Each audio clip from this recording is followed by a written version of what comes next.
पाक हफ्त जुबान न्यूज में खुश आमदीद। ब्रेकिंग न्यूज आपको बताते चली, सैहून शरीफ के नवाई गांव कारियानी में शेख बरादरी के 2 ग्रुपों में تصادم तेज हो गया।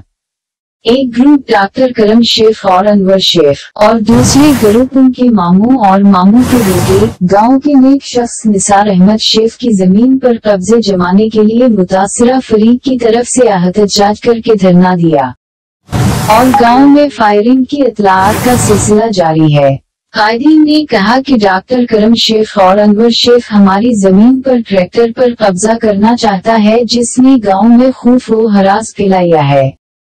डॉक्टर करम के लोगों की फायरिंग से हमारे गांव की जिंदगियां माजूर हो गई हैं और कस्बे के नेक शख्स निसार अहमद शेख और दीगर पर मुजालम का निशाना बनाया गया है और उसके खिलाफ मुकदमात दर्ज कराए हैं। ताहम SSP जामशोरों की जानिब से गांव वालों की दरख्वास्त पर भी पूछगछ की गई, जो PDS फारूक लाकीर कर रहे थे, जिसने डॉक्टर करम की तरफ से एक और ट्विटर बनाया था ताकि झूठे मुकदमात दर्ज करवाए और माफिया के जरिए एराजी पर कब्जा किया गया है। फायरिंग के बाद पुलिस ने एक ग्रुप के 9 अफराद को गिरफ्तार कर लिया और दूसरे ग्रुप के 7 अफराद को भी गिरफ्तार कर लिया और दूसरे को भारी हथियार समेत गिरफ्तार कर लिया है। वजीर आला सिंध सैयद मुराद अली शाह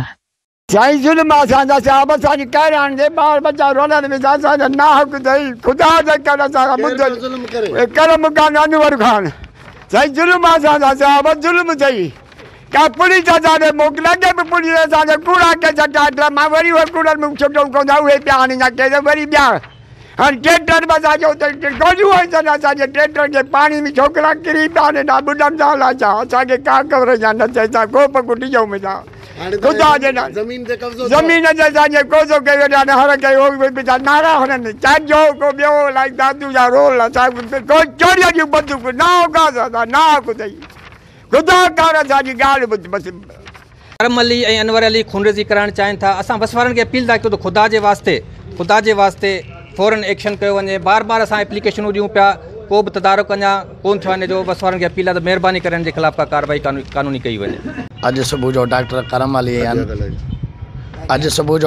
करम अली शेख ऐं अनवर अली शेख पंहिंजा कुझु शरपसंद माण्हू वठी तक़रीबन 100-150 जी तादाद में आहिनि, जेके जदीद असल सां लैस आहिनि भाऊ निसार जी बनी ते, जेका भाऊ निसार जे ज़ाती खाते ते आहे, उन ते कब्ज़ो करे हर ट्रैक्टर हलाइनि पिया था। उन जा 100-150 माण्हू आहिनि जेके जदीद असले सां लैस आहिनि।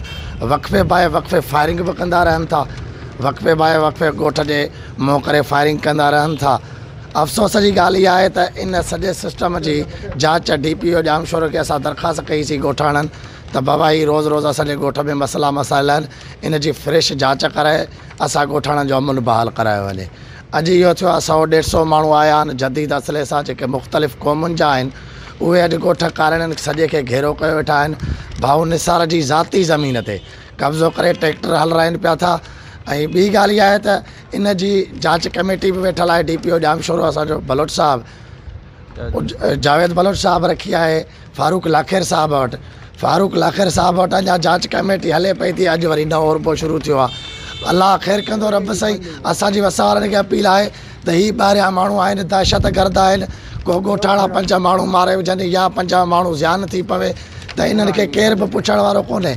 छा इन्हनि जे लाइ इंसाफ़ न आहे, या असां ग़रीबनि जे लाइ इंसाफ़ न आहे, या वसा वारनि खे इहो कुझु ॾिसणु कोन थो अचे जो हेॾो ज़ुल्म ॻोठ कारियनि सां साईं मुराद शाह जे पंहिंजे शहर में थी रहियो आहे। छा इहो कंहिंखे कोन थो नज़र अचे? असां DPO खे वरी बि रिक्वेस्ट था कयूं, RPO खे असां कानूनी माण्हू आहियूं, असां का बि शर पसंदी नथा करणु चाहियूं। इन जो ख़ुदा नख़ास्ता जेको बि दहशतगर्दी जो नुक़सानु थियो उन जो ज़िम्मेदार डॉक्टर करम अनवर अली शेख ऐं हद जी पुलिस हूंदी। IG सिंध SSP जामशोरों से मुतालिबा किया है कि फौरी तौर पर केस का नोटिस लिया जाए और इंसाफ दिलाया जाए।